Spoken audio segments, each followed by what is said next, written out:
selain wabah dan pandemi yang banyak menghabisi nyawa manusia adalah perang. Itu yang dikatakan oleh Yuval Noah Harari di dalam bukunya Sapiens. Memang kalau kita lihat dalam sejarah kehidupan manusia, ada banyak begitu perang yang pernah terjadi. Bahkan sejak sebelum Masehi. Misalnya di era Yunani klasik, ada perang penaklukan Yunani atas Persia, kemudian penaklukan Makedonia atas Yunani. Berikutnya setelah masuk ke abad Masehi, misalnya penaklukan Romawi atas Bizantium, lalu kemudian Bizantium ditaklukkan lagi oleh para pasukan Islam. Di abad modern bisa kita lihat misalnya ada Perang Dunia Pertama, Perang Dunia Kedua, kemudian Perang Teluk, bahkan Perang Dingin ya yang kita katakan sudah berakhir itu. Dan rupanya baru-baru ini ada perang lagi yang sangat dahsyat, yaitu perang antara Rusia dan Ukraina. Ada satu pertanyaan penting sebetulnya, mengapa terjadi perang? Nah, pada kesempatan ini saya ingin membahas mengapa terjadi perang. Ada banyak teori sebetulnya sudah mengatakan tentang bagaimana perang itu terjadi, tetapi saya akan membahas 3 poin pada kesempatan ini. Teori pertama mengatakan bahwa perang itu terjadi karena kerakusan manusia itu sendiri. Ini seperti yang dikemukakan oleh Thomas Hobbes. Manusia adalah serigala bagi manusia yang lain, Homo homini lupus. Jadi pada diri manusia ada hasrat untuk menguasai, ada hasrat untuk mendominasi yang satu pada yang lain. Pada batas-batas tertentu mungkin tesis Adam Smith juga mendekati pandangan Thomas Hobbes ini. Misalnya Adam Smith mengatakan bahwa secara moral sebetulnya manusia itu bergerak atas kepentingannya sendiri-sendiri. Misalnya di dalam pasar, sebetulnya yang dilakukan oleh manusia pada saat dia berproduksi sesuatu, dia tidak mempertimbangkan kepentingan orang lain. Dia hanya mempertimbangkan kepentingannya sendiri.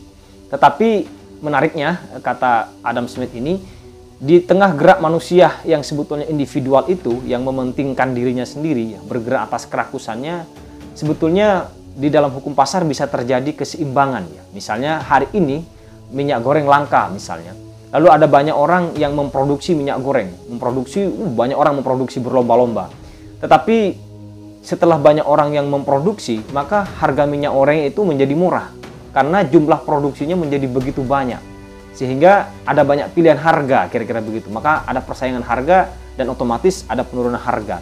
Ini yang disebut sebagai titik equilibrium menurut Adam Smith. Apakah pandangan ini juga akan berlaku kepada perang ya? Tapi mungkin bisa kita katakan begini, ketika ada perang terjadi antara beberapa negara, yang bisa dipelajari mungkin setelah terjadi perang itu adalah bagaimana berartinya perdamaian, kira-kira begitu. Maka biasanya yang sering terjadi itu adalah perjanjian, kesepakatan bersama untuk terus melahirkan perdamaian. Itu mungkin yang bisa kita sebut sebagai titik equilibrium dari tesis Adam Smith kalau kita masukkan ke dalam peristiwa perang yang terjadi. Teori kedua mengatakan bahwa perang itu terjadi karena ada perebutan sektor-sektor ekonomi. Teori ini dikemukakan oleh Karl Marx misalnya. Marx meyakini bahwa sektor-sektor ekonomi itu adalah basis bagi suprastruktur. Suprastruktur dalam hal ini bisa persoalan politik, persoalan ideologi, persoalan pendidikan, bahkan termasuk persoalan perang. Jadi perang yang terjadi antara beberapa negara itu tak lain adalah berupaya untuk menguasai sektor-sektor ekonomi tertentu. Pasti ada motif-motif ekonomi yang mendasari setiap perang. Sekalipun misalnya perang itu mengatasnamakan etnis tertentu, sekalipun perang itu mengatasnamakan agama tertentu, menurut Marx itu selalu ada motif ekonomi yang tersembunyi di balik setiap perang itu. Yang ketiga adalah perang terjadi karena benturan peradaban. Jadi ada beberapa peradaban-peradaban di dunia ini yang satu sama lain bisa saling bergesekan. Peradaban dalam hal ini adalah identitas kultural tertentu yang membuat suatu komunitas masyarakat itu memiliki satu kesamaan. Misalnya ada peradaban Islam, ada peradaban Jepang, peradaban Barat, peradaban Amerika Latin, kemudian peradaban Hindu, peradaban Afrika mungkin. Nah, peradaban-peradaban ini tidak bisa menyatu satu sama lain. Kita boleh saja minum Coca-Cola misalnya, tapi kita tidak akan pernah menjadi orang Barat. Kita boleh saja misalnya mengenakan pakaian-pakaian produk dari Jepang atau Korea, tetapi kita tidak akan pernah bisa menjadi orang Jepang dan orang Korea. Jadi perbedaan yang real inilah yang membuat ketika beberapa peradaban ini bertemu, maka akan terjadi gesekan, akan terjadi benturan. Itu yang dikemukakan oleh Samuel P. Huntington yang disebut dengan The Clash of Civilization atau benturan peradaban tadi. Nah, dari 3 teori ini mana kemungkinan yang paling mendekati untuk menjelaskan motif atau sebab dari terjadinya perang. Masing-masing teori ini menurut saya sama-sama memiliki fakta penjelasnya. Misalnya teori yang pertama, ini akan lebih banyak bisa menjelaskan peristiwa perang yang terjadi di era klasik. Misalnya di era ketika kerajaan-kerajaan berjaya. Di masa kerajaan memang tidak ada pembatasan sebagaimana konsep negara yang ada hari ini. Maka yang terjadi adalah kerajaan berupaya untuk mengekspansi, memperluas wilayah kekuasaannya. Sehingga itu sangat mendukung bahwa ada kerakusan yang ingin diwujudkan oleh seorang raja yang memimpin suatu kerajaan itu. Itu misalnya terlihat ketika perang antara Yunani dengan Persia, antara penaklukan Makedonia atas Yunani, kemudian perang penaklukan Romawi atas Bizantium, penaklukan Muslim atau pasukan Muslim terhadap Konstantinopel misalnya. Jadi perang-perang di era-era kerajaan itu memang menunjukkan kehendak untuk berkuasa dan kerakusan untuk menguasai atau mengekspansi orang-orang yang ada di sekitarnya.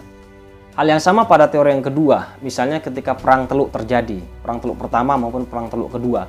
Itu menurut beberapa pengamat, Perang Teluk itu terjadi karena ada motif ekonomi, yaitu perebutan atas kekayaan ladang minyak yang ada di wilayah Timur Tengah. Ketika Irak dan Iran berperang, maka yang diserang pertama kali orang Irak adalah lahan lahan ladang minyak yang menjadi milik Iran.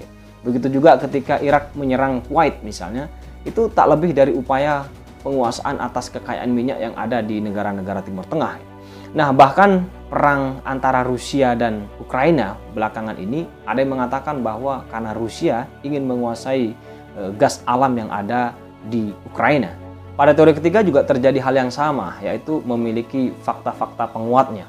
Terutama misalnya peradaban atau perang peradaban di sektor mikro. Jadi Samuel P. Huntington itu membedakan antara perang peradaban di sektor makro dan sektor mikro. Sektor makro ini mungkin tadi perang antara Islam dan Kristen misalnya, antara Barat dan Timur misalnya. Tetapi di skala mikronya ini berkaitan dengan sekte-sekte tertentu, dan ini yang menurut saya terjadi. Misalnya perang antara Irak dan Iran itu ada yang mengatakan sebetulnya perang antar sekte di dalam Islam, yaitu Sunni dan Syiah. Atau misalnya perang yang terjadi antara Serbia dan Bosnia itu juga perang antar sekte, antar perbedaan etnis dan perbedaan agama yang membuat kemudian ribuan warga Bosnia dihabisi. Begitu juga perang yang terjadi di Ukraina hari ini. Ada yang mengatakan karena ada perbedaan etnis di situ yang membuat kemudian meruncingnya perbedaan pandangan dan hingga melahirkan perang antara Rusia dan Ukraina. Itulah beberapa pandangan yang mencoba menjelaskan mengapa terjadi perang dalam sejarah manusia.